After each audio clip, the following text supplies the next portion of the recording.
Bolsonaro está em sua segunda visita oficial para um país, que é Israel, e isso preocupa bastante os brasileiros. Geopoliticamente, essa viagem é extremamente perigosa.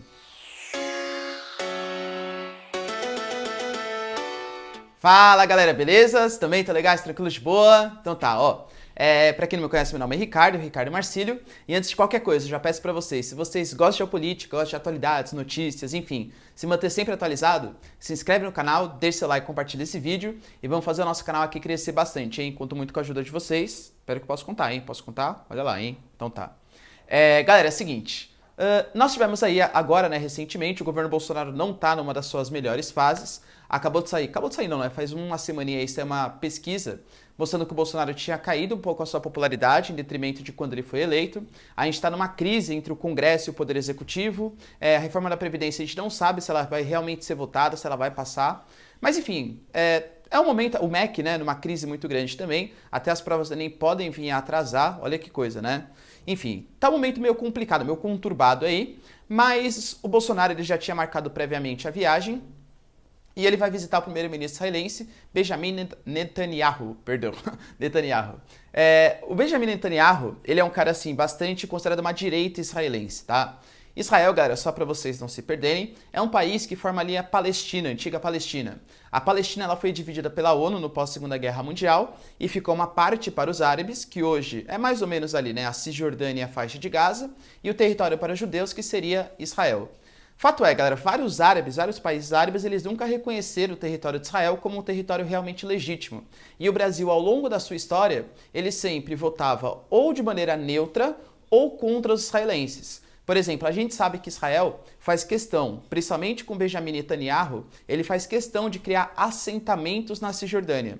Então ele vai lá na Cisjordânia, que é um espaço para os árabes, ele retira a população de árabes dali e fala assim, pronto, agora isso aqui vai ser um território judeu. Para demonstrar poder mesmo, tá? Para demonstrar que os árabes ali na Cisjordânia só moram ali porque Israel deixa. Na faixa de Gaza, então, nem se fala, galera. A faixa de Gaza é um território que Israel ele cerca militarmente, ele não deixa ter nenhum tipo de comércio, faz um bloqueio geopolítico, um bloqueio comercial, e a faixa de Gaza tem hoje um governo chamado de Hamas, né, um grupo que ele é terrorista, e também um poder político na região, que tem como principal bandeira a destruição de Israel. Até semanas atrás, a gente teve um aumento das tensões com a faixa de Gaza lançando algumas bombas para Israel, e Israel, obviamente, né, respondendo esses ataques de maneira bastante forte. Um ataque tão grande assim não era visto nem desde 2014. Mas é uma coisa, assim, infelizmente, relativamente comum. Quando a gente tem a mudança do governo, né, a saída aí de um governo mais de centro-esquerda, mais progressista, e um governo mais de direita, mais conservador, a mudança política do Brasil ela também foi bastante significativa. O Brasil ele passou a ter uma guinada para a direita, apoiando plenamente os Estados Unidos, com o governo Trump, e também Israel.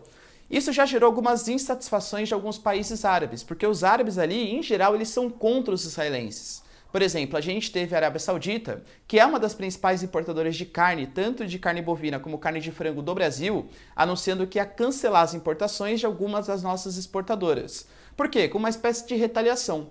E esse é o meu grande medo, sabe? A gente tem, por exemplo, o Ernesto Araújo como nosso ministro das Relações Exteriores, um cara que tem algumas declarações um pouco polêmicas, para não dizer absurdas, por exemplo, afirmando que o nazismo é de esquerda, dentre outros absurdos, tá?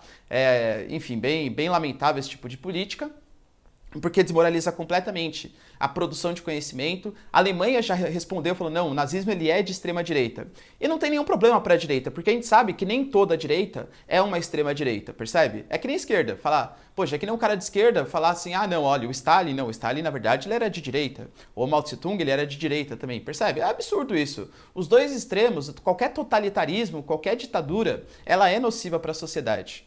Tanto de extrema direita como de extrema esquerda. Mas enfim, E o Ernesto Araújo já deu várias declarações dizendo que até queria mudar a embaixada brasileira de Tel Aviv para Jerusalém. Se o Brasil realmente fizesse isso alteraria completamente o sentido geopolítico do Brasil frente àquela região. O Brasil que, por exemplo, já participou de um período de pacificação entre Estados Unidos e o Irã, o Brasil que sempre foi visto como um país mediador, ele pode ser um país agora visto como um país muito mais agressivo geopoliticamente. Quem fez isso foi o Trump, tá? Ele mudou a embaixada dos Estados Unidos para Jerusalém, reconhecendo que Jerusalém é a capital única de Israel. Isso é um grave problema desde a Guerra dos 6 Dias, quando Israel efetivamente dominou a região de Jerusalém, mas isso não foi reconhecido pela comunidade internacional. Aliás, os próprios árabes, a própria ONU não reconhece Jerusalém como capital de Israel, embora a gente saiba que Israel que efetivamente manda ali na região. Então o Brasil comprar essa briga é muito perigoso. Por sorte, né, ou sei lá, por medo, por competência do governo, eles anunciaram isso durante as eleições, já passaram 3 meses aí e o Brasil não mudou ainda a sua embaixada. Penso eu que se fosse pela vontade do ministro Ernesto Araújo, já teríamos mudado a embaixada. Mas, né, eu acho que o Bolsonaro botou um pouco a mão na consciência e viu que isso compraria uma briga assim muito ridícula com os países árabes e prejudicaria a gente comercialmente. A intenção do novo governo não era fazer um comércio sem viés ideológico? Então, a gente não pode ficar comprando briga desnecessária, isso é uma coisa bem óbvia, tá bom? Mas enfim, o Bolsonaro ele viajou então hoje para Israel, né, no sábado para Israel, e ele vai fazer aí algumas conversas, ele vai conversar. Basicamente, o que a gente sabe que vai acontecer é um intercâmbio de tecnologia, intercâmbio de relações comerciais, o que é muito bom, o que é muito importante. Israel é um país extremamente desenvolvido. Israel tem tecnologia, por exemplo, a agricultura sensacional. Se a gente for pensar, Israel é um dos países com a maior produtividade agrícola, mesmo estando no deserto. Então é ótimo a gente estar se aproximando de Israel economicamente falando. O grande problema é o tema das declarações que o Bolsonaro ele pode dar nessa visita, porque a gente sabe que às vezes ele não tem muitas papas na língua, né? E aí vai que ele fala algum tipo de declaração contra os árabes, ele dá algum tipo de declaração generalizando os muçulmanos, chamando-os de terroristas, enfim. Eu tenho muito medo do que possa vir a acontecer. Espero que ele não faça e espero que essa visita, que tem tudo para ser realmente, seja muito benéfica para o Brasil, porque o Brasil tem muito a aproveitar com a economia e com a tecnologia de Israel. É só o Bolsonaro se limitar somente às questões econômicas e questões comerciais e não querer dar nenhuma pitadinha extremista, porque isso vai prejudicar completamente o governo brasileiro e as suas relações com os países árabes, que são essenciais para a economia brasileira. Belezinha? Espero, galera, que novos terrorismos, né, enfim, que ele não atraia, por exemplo, a ira de grupos terroristas contra o Brasil. Isso é tudo que o Brasil menos precisa. Belezinha? Deu pra entender? Então tá, galera, então se vocês curtiram o vídeo, se inscreve no canal, deixa seu like, compartilha esse vídeo e me ajuda aqui a fazer o canal crescer, hein? Conto muito com a ajuda de vocês. Beijos, abraços e tchau. E vamos torcer para ter algum tipo de consciência na cabeça do Bolsonaro. Falou, gente!